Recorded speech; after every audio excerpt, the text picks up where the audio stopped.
এদেশের জনগণ তাদেরকে লাল কার্ড দেখিয়ে দিয়েছে। যদি জনগণ যদি তাদের পক্ষে থাকতো তাহলে এত বড় অভ্যুত্থান হইতো না, তাদেরকে ক্ষমতা ছেড়ে ফালাতে হতো না।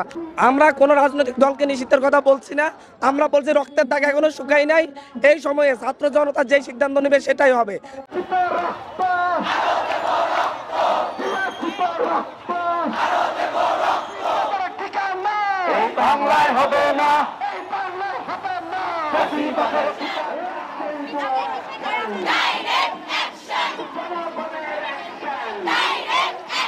এই প্রোটেস্টটা ছিল তার একটা অংশ মাত্র হচ্ছে আমরা 5 তারিখে বিজয় পেয়েছি, আরও একটা অংশ বাকি ছিল।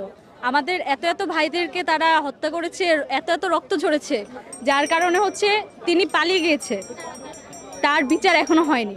ওদের এরকম শাস্তি হচ্ছে যে আরেকবার এই বাংলাদেশে আর ফেসিস্ট জন্মানোর সাহসী না করো। শেখ হাসিনা চলে গেছে কিন্তু তার কিছু প্রোপাগান্ডা রেখে গেছে যারা হচ্ছে বিভিন্ন ধরনের ষড়যন্ত্র করতেছে এবং তাকে দেশে ফিরিয়ে আনার চেষ্টা করতেছে। কিন্তু আমরা জানি তিনি একজন হত্যাকারী না, তিনি হচ্ছে গণহত্যা চালাই গেছে। তো একজন গণহত্যাকারীকে তো হচ্ছে যে আমরা আবার প্রশ্রয় দিতে চাচ্ছি না।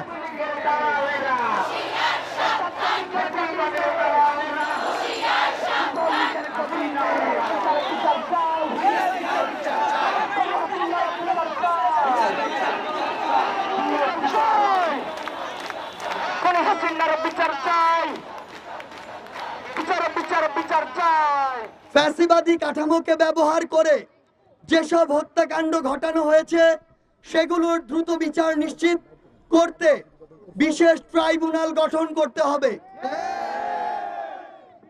সংখ্যালঘু ভাই বোনদের উপর আওয়ামী লীগ ও 14 দল সহ যারা পরিকল্পিত ডাকাতি ও লুণ্ঠনের মাধ্যমে গণ অভ্যুত্থানকে বিতর্কিত করার প্রচেষ্টায় অংশগ্রহণ করেছে তাদের বিচার নিশ্চিত করতে হবে।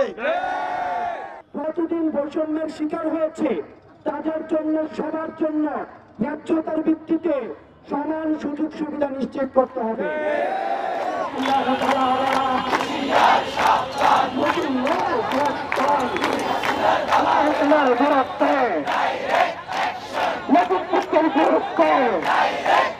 শুধু তাদেরকে প্রতিরোধ করা না, আমরা হচ্ছে যারা আমাদের অভ্যুত্থানকে ব্যর্থ করার চেষ্টা করবে, যারা রাষ্ট্র রিফরমেশন পথে বাধা হয়ে দাঁড়াবে, যারা এদেশের মানুষকে অস্থিতিশীল করে তুলবে এবং রাষ্ট্র পুনর্গঠনের জন্য যে প্রক্রিয়া দরকার এই প্রক্রিয়া যাতে নতুন গভর্নমেন্ট যেন অনুসরণ করে তাদের উপরে চাপ প্রয়োগ করার জন্য আমাদের কর্মসূচি।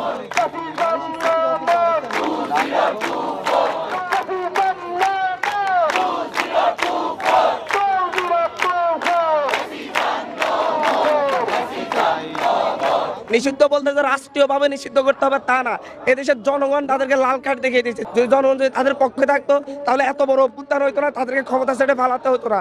আমরা কোনো রাজনৈতিক দলকে নিষিদ্ধের কথা বলছি না, আমরা বলছি রক্তের দাগ এখনো শুকাই নাই।